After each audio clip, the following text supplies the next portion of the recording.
So in this video, I want to talk to you about a concept called framing. Here we are, downtown Soho, right after it rains. And right after it rains, obviously, we have these reflections. We have these puddles all over the street. And this is a perfect location. It's a perfect opportunity to talk to you about how we can use reflections to create unique cityscape images. Right now, I'm gonna frame up my image, and I'm gonna take a photo, and it's not a bad photo, but it's a shot that anyone can get walking down the street. We wanna take it to another level. So what we do is we take exactly that same scene that I just photographed, and I wanna frame it up inside this puddle and create a completely unique image. Let's take a look.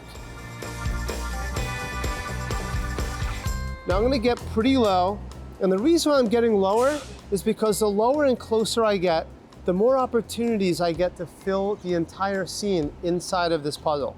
Now there's one more thing that I want to point out here that I'm not happy with, and that's the color, right? Color is a compositional tool just like anything else, and color isn't helping me here. All the colors are muted because it's still a cloudy and overcast day. So what I'm gonna do is gonna swipe up, and I'm going to go to where I have my filters, and I'm gonna drag it all the way to the left, not all the way, but most of the way until I see mono.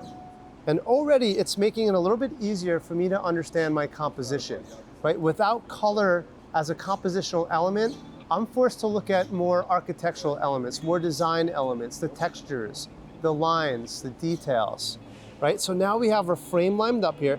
Now I don't like what the sidewalk is doing, so what I'm gonna do is get a little bit lower and just frame that out. And take a look at that difference just from here to here. Completely different shot. All right, so we got that shot, and it's already a unique and interesting photograph. I'm pretty happy with it actually, but we never want to stop there. We always want to take things to another level. So here's the trick. We want to get as close as possible, and we know that the lens is here on the top.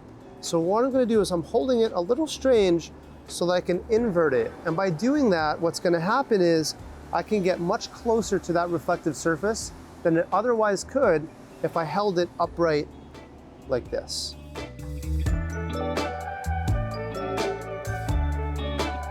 When I do that, I completely remove that frame, and I'm filling the entire frame with just that reflection. But it gives us almost a mirror reflection. Now, let's just talk about one other compositional rule here. Typically, we understand that we don't want the horizon in the middle of the frame.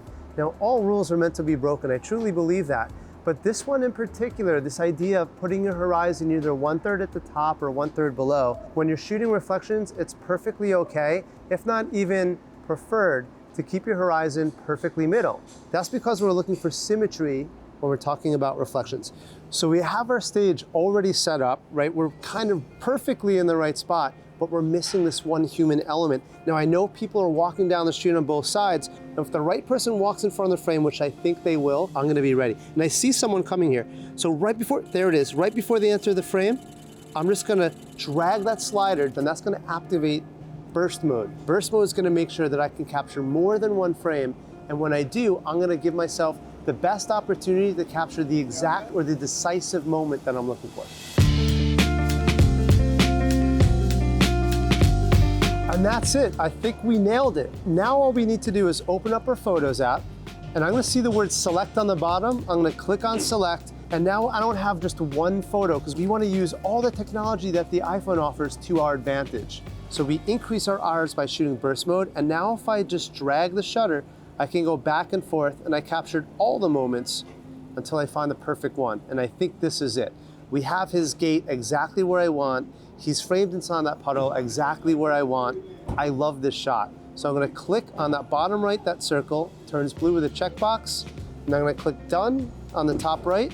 And for now, I'm just gonna keep everything so I always can go back and choose another photo if I want to. And that's it. That's how we get the perfect shot. This is how we get unique and beautiful compositions on a busy street.